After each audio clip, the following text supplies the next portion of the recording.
আসলে চট্টগ্রামটা হচ্ছে বারোয়ালিয়ার পুণ্যভূমি। বাংলাদেশ ক্রিকেট টিমের জন্য মানে আপনারা বলবো একটা সৌভাগ্যের মাঠ। এখানে আপনি দেখবেন বড় বড় আমাদের বাংলাদেশের যেই প্লেয়ারগুলো আছে, তাই যেমন তাইজুল গতকালকে 6 উইকেট নিয়েছে। মমিনুলের প্রায় 6টা 7টার মতো সেঞ্চুরি আছে প্রায়।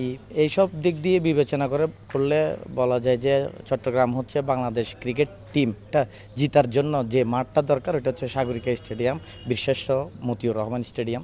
আমরা আশা করব বারোয়ালিয়ার পূর্ণভূমিতে আমরা আরেকটা জয় দেখার জন্য উৎসুকভাবে বসে আছি এবং বাংলাদেশের ফ্ল্যাগটা উড়িয়ে আবার বিশ্বমঞ্চে আরেকবার আমরা ভালোভাবে দাঁড়িয়ে যাব। না, এটা তো সম্ভব না, চট্টগ্রামের মাটিতে এটা সম্ভব না। অন্যান্য বা আপনি ঢাকায় বা সিলেট হলে এটা বলা যেত। এটা যদি আপনারা 5টা ম্যাচ 3টা ম্যাচ যদি ঢাকায় দিতেন তাহলে বলতে পারতাম যে বাংলাদেশ হোয়াইট ওয়াশ হওয়ার সম্ভাবনা ছিল, কিন্তু চিটাগাংয়ের মাটিতে এটা বলা যাবে না। চিটাগাংয়ের মাটিতে ইনশাল্লাহ আপনারা দেখবেন আজকে বাংলাদেশ একটা ভালো প্রত্যাশা নিয়ে ব্যাটিং করছে। বিজয় খুব ভালোভাবে ব্যাটিং করছে এবং বিজয়ের হাস্যোজ্জ্বল চেহারাই বলে দিচ্ছে বিজয় একটা ভালো রানের দিকে এগিয়ে যাচ্ছে। জাকের আলী তো নতুন উদীয়মান, কিন্তু মমিনুল হক তো চট্টগ্রামের ছেলে, কক্সবাজারের ছেলে। এই মাঠে আপনি দেখবেন মমিনের সবচাইতে বেশি 100টা কিন্তু সেঞ্চুরিটা কিন্তু এই মাঠে আমাদের সাগরিকা স্টেডিয়ামে। তো ওনার নামে তার বাড়তি করে কিছু বলার থাকলো না আর কি। আমুল বিজয় সবসময় ভালো খেলে, আমি ওর ধরতে গেলে এক ধরনের একটা ফ্যান। ও 12 সাল থেকে ভালো খেলে, যখন থেকে আন্ডার 19-এ আছে। ও রিসেন্টলি ডিপিএলও ভালো করছে। ওর প্রত্যাশা মতো সেঞ্চুরি পাইছে, দলের জন্য একটা ভালো পারফরমেন্স রাখছে। সেদিক দিয়ে তার পারফরমেন্সের বিচারে সে দলে আসছে। আমি মনে করি এটা বেস্ট সাইড দলের জন্য। এখন সে ওপেনিংয়ে ভালো খেলতেছে, দেখতেছি ধৈর্য আছে। আমি তার কাছে সবসময় একটা ভালো ম্যাচ প্রত্যাশা করি। আর যাই হোক, ওর পারফরমেন্সটা ভালো, আশা করি ভালো কিছু দিবে দলকে। আর হচ্ছে হ্যাঁ, গতকালকে থার্ড সেশনটা ভালোই ছিল। যতটুকু দেখলাম বাংলাদেশ ঘুরে দাঁড়িয়েছে থার্ড সেশনে, বাংলাদেশের পারফরমেন্সটাও ভালো ছিল। আমি নির্বাচনের ডিসিশনটা দেখছি বেস্ট। যখন একটা দলের একটা প্লেয়ার যখন ভালো খেলবে তাকে দল এনে সুযোগ দেওয়া দরকার। সে কী করতেছে, সে দলকে দিতে পারতেছে কিনা দিতে পারতেছে না, ওটা বিচার করা দরকার।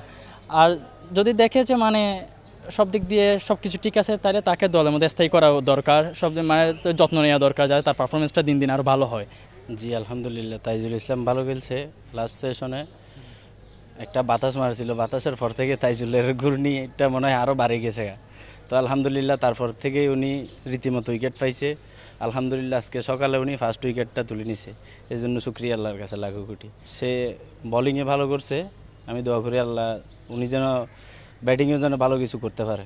আমি ম্যাচে সবচেয়ে বেশি মিস করবো যে টেস্ট দলে এমনকি আমাদের আগে যারা পঞ্চম মণ্ডপ ছিল তারা তো এখন নাই, হয়তো তারা ঠিকমতো বিদেও নিতে পারে নাই। তো এখন যারা আছে তাদের মধ্যে আমি ওইরকম মিস করার মতো কাউকে নাই, কিন্তু যারা এই মুহূর্তে আছে আমি তাদের থেকে পারফরমেন্স চাইলে এই এনামূলক বিজয় তিনি দলে আসছেন, আশা করি তিনি আজকে কিছু ভালো করবে। তিনি এবং কি আগামী দিনের জন্য এই দলে থাকে এবং দলের জন্য ভালো কিছু করে। এবং কি পাশাপাশি শান্ত আছে, শান্ত আমি চাই যে সে তার পারফরমেন্সটা ধরে রাখুক, যে সবাই তাকে নিয়ে টল করুক, সেটার কিছু জবাব দিতে পারুক, এরকম কিছু সে করতে পারুক।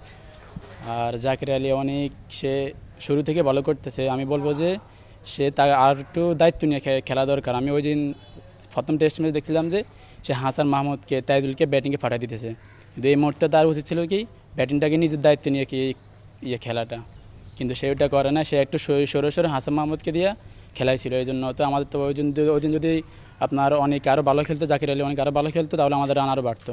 আমি মনে করি যে সবাই দলের জন্য নিজের সেরাটা দিয়ে খেলোক, মানে কীভাবে সবাই যেন এটা বুঝুক যে আমরা কীভাবে কী করলে আমাদের দলের জন্য ভালো হবে। একজন আউট হলে আরেকজন আসে, আরেকজন হলে আউট আসে, এটা যদি না হয় কীভাবে দলটাকে ধরে রাখা যায়, রান আগানো যায়, ওই প্রত্যাশা জানে তারা রাখে তাদের মধ্যে।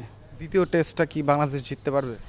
ইনশাল্লাহ পারবে বলতে হবে, কারণ যেহেতু আমাদের তাইজুল একটা ব্যাগা পানি দিছে, তা আমরা ধরে মনে করবো যে এখন এই যে শান্ত এনামুল তাদের মধ্যে যেন একটা বড় কিছু পার্টনারশিপ হয় এবং তারা যেন এই রানটা চেস করে বড় কিছু লিড দিতে পারে, যাতে সেটা জিম্বাবুয়ের জন্য কষ্ট হয় এবং আমাদের এই বলারদের জন্য অনেক ইজি হয়ে যায়।